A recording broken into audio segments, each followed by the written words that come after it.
In addition to these concerns that we've been talking about, um, I would like to hear a little bit about sort of the personal and how that shapes your poems, and um, you know, even the domestic. But yeah, maybe just hearing a little bit about your process. I'm thinking about the Hendy's poems that students will have read, number 16 and 25. Mm-hmm. Yeah, so those poems, and I think that I started moving more back towards some real like personal investigations and more recent work. Um, and starting with the House of Deer, which is really it's a history of I say it's a history of the human family.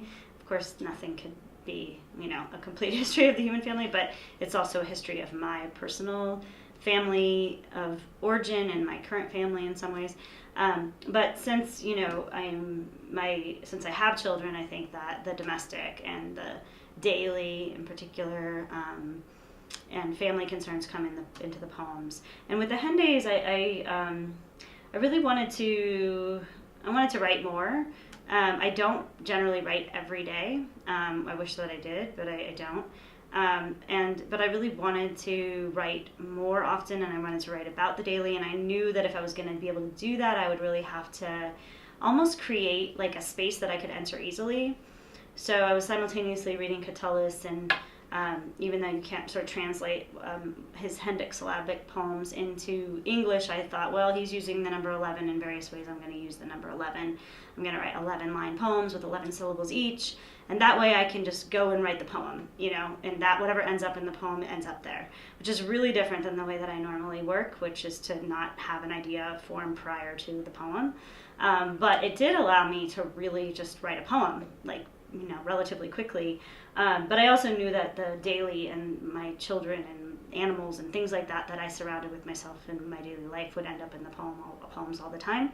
So that happened a lot in the Hen Days poems, and but of course the form has to evolve, I think, too. If I just had written originally, I thought maybe I'll write 111 of those. That's like one way to drive yourself crazy. I didn't get to 111. I think I got to like 70 or something. But what also happened simultaneously was that I was having all these sleep problems, and the day started to get a lot longer, but a lot less coherent. Yeah. Because I was up for most of it. And so it didn't seem right to have these 11-line poems anymore. That didn't seem like the poems were kind of supposed to be microcosms of a day in some ways. So then the poem started becoming 22 lines or 33 lines or 44 lines long. That's so funny, like, even if you were feeling less coherent, there was more there. There was more to say, yeah. And I think those poems are like they definitely play with like logic in ways that maybe the shorter poems don't necessarily. But yeah, so that's I guess an example of like I might have started out with a plan, but like life interfered and my process had to change, but I still was really interested in the number 11, partially because it felt like too much and not enough. Like, yeah. I was thinking of the sonnet in many ways, and I was thinking of how the sonnet is, generally 10 syllables per line, 14-line poems. But so the 11-line poem was not enough, but the 11-syllable line was too long. So I sort of like felt like that was how the day feels. Too long and not long enough or something. So, and I think wanting to get the daily in has made me change certain practices and certain ways of thinking about writing and ultimately the work. And that there are some things that just sort of assert themselves, maybe. Yes. In the poem. Yeah, I didn't want to write about my children having lice, for example, but they did have them, and so that ended up in the poem. So I think that that kind of like a willingness to be interrupted or to like really register the accidents of life was something I think I was hesitant to do as a young writer, but feels much more natural to me now. It also feels like there's a sense of like what does and doesn't belong in a poem sometimes, and right.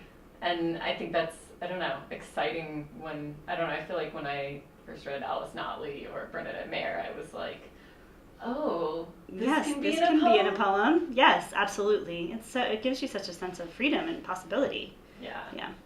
So there are a lot of things that can be in a poem that young writers might not think is poetic. Absolutely, yeah. But I guess that's partial advice. But beyond that, what advice would you give to young writers or writers who are new to the practice of poetry? I think that my advice is always the same when people ask this question, and that is just I've found that I have to read more than I write in order to be a successful, like to have poems that I feel good about, and what I've learned is that, and I didn't learn that in my MFA program. I didn't learn that until I was really doing my PhD. And I thought when I first entered the PhD, which was not a creative writing PhD, but a critical PhD, like, I don't know if I'm going to get any poems written. And I found that I was writing so much more because I was reading so much more.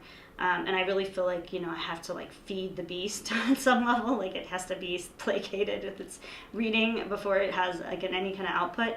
And so, I think, like, young writers tend to, they're often busy, for one, because they're off, when we're talking about young writers in undergraduate programs, for example, they've got so many other things going on. But I think just trying to read more than you are reading is going to, seems paradoxical. Yeah, always.